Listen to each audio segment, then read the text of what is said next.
Hello, chào anh em nha. Vậy thì còn khoảng 4 năm ngày thôi là tới Red rồi nha anh em. Red lần này là hai con Regigigas và con Kyogre nha.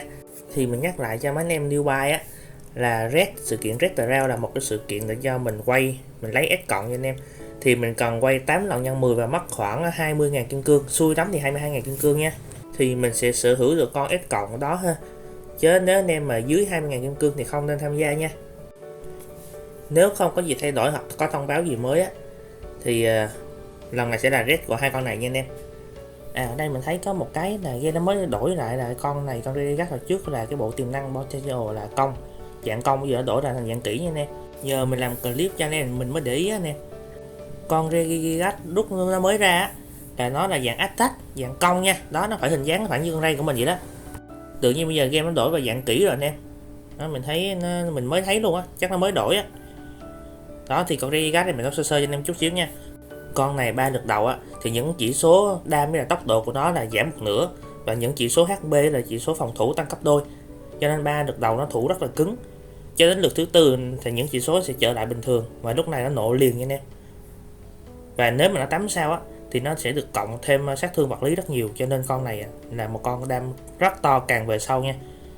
Nó trụ càng lâu thì đam càng to nha anh em. Mà nó là một loại đam vật lý, nó là đam vật lý cho nên mình sẽ mang những bảo vật đam vật lý. Đó, nếu bảo vật tím thì anh em thể mang nó cuộn giấy, hoặc mang nó cái băng roll màu xanh xanh đó, cái đó dùng cái máy con hệ như nó nha anh em. Còn một vài anh em có thể nuôi nó theo hướng thủ, nghiêng về thủ nhiều hơn thì có thể mang nó quả táo, chứ mà thấy 3 lượt đầu nó đủ trâu rồi. Chủ yếu mình mang nó mấy bảo vật tăng sát thương là cho từ lượt 4 trở đi nên nó đam to nha anh em. Nó nộ cho nó to nha, có thể bay nguyên một hàng địch nha anh em. Đó, cho nên mình sẽ chú chọn mang nó mấy cái bộ đam hơn. Rune cũng vậy luôn, mình thích mình mang bộ đam hơn. Anh em mang nó quả táo cũng ok luôn, để cho nó trụ được lâu nha anh em. Con này nó trụ càng lâu về sau nó đam càng to nha, tại vì càng tới mấy lượt sau thì BATK nó được cộng dồn vào.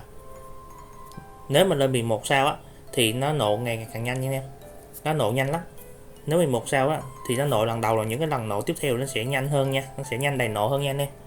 Chỉ số để mình chú ý nó mấy cái dòng PATK ha, còn mấy dòng khác mình tẩy lên đẹp đẹp có 20 hay mấy là được rồi. Tiếp theo là con Kyogre. Thì chỉ số con này thì anh em chú ý cái dòng SATK ha, tại nó là đam phép mà. Mấy dòng còn lại mình cố gắng mình tẩy cỡ 20 hay mấy là đẹp rồi nha anh em ha. Bảo vật con này thì anh em mang nó quả táo là ngon nhất. Con này nó cần táo ha, tại nó nghiêng về tanker nhiều hơn là đam.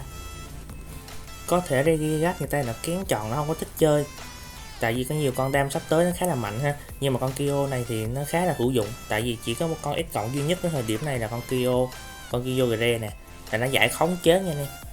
Cứ mỗi lượt cứ đến lượt hành động của nó sẽ giải ngẫu nhiên 2 khống chế hoặc 2 hiệu hướng bất lợi cho đồng đội nha. Và chỉ có con đó là con S cộng duy nhất giải khống chế nha anh em. Sau này có Jirachi nó cũng giải khống chế một phần nào mà nó giải ít lắm anh em. Rune thì anh em mang nó bộ nghiêng và thủ chút xíu nha.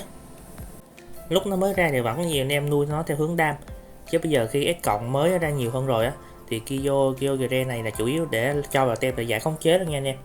Để đi PVP, PVE có mấy cái ải giải không cần giải khống chế. Đó, anh em coi nó giải khống chế của con cầu băng này thì nó giải ngẫu nhiên một tới lượt hành động của nó giải ngẫu nhiên 2 khống chế hoặc là 2 hiệu ứng bất lợi cho đồng đội nha anh em. Bạn sẽ ưu tiên giải khống chế hơn. Khống chế ví dụ là bị đóng băng nè, bị hóa đá nè. Còn hiệu ứng bất lợi ví dụ như bị trúng độc hay là bị chảy máu vậy đó anh em, mấy đó là mấy hiệu ứng bất lợi ha, thì nó sẽ ưu tiên giải khống chế trước. Đó, thì mỗi lần hành động nó sẽ giải khống chế nha. Thì cái red thằng này nó ra thì anh em nào mà chưa có hai con này á thì có thể lấy về kích duyên, anh em nào mà chưa nuôi mấy con khác có thể lấy về kích duyên nha. Còn mấy anh em mới chơi á thì cũng có thể lấy, tại vì mấy anh em mà nhất là mấy anh em VIP thấp nữa thì mình nên lấy S cộng, để có S cộng này đội hình mình nó mạnh lắm nè. Anh em có thể lấy con Regigas ha, hai con thì mình chọn Regigas. Nếu mà anh em chưa có S cộng nào thì nên chọn Regigas, tại dù gì nó cũng là một con đam ok hơn, nó đi solo còn ổn luôn. Anh em phải cần mới đầu chơi game phải cần một con S cộng đam, ưu tiên con S cộng đam trước nha. Con này hồi trước là đam mà giờ tiềm năng nó sửa lại là kỹ nha anh em, nhưng mà lượt 4 trở đi nó vẫn đam rất là ok. Mặc dù nó cũ rồi nhưng mà nó cũng là một con khá là ổn, để cho anh em newbie có thể lấy nha.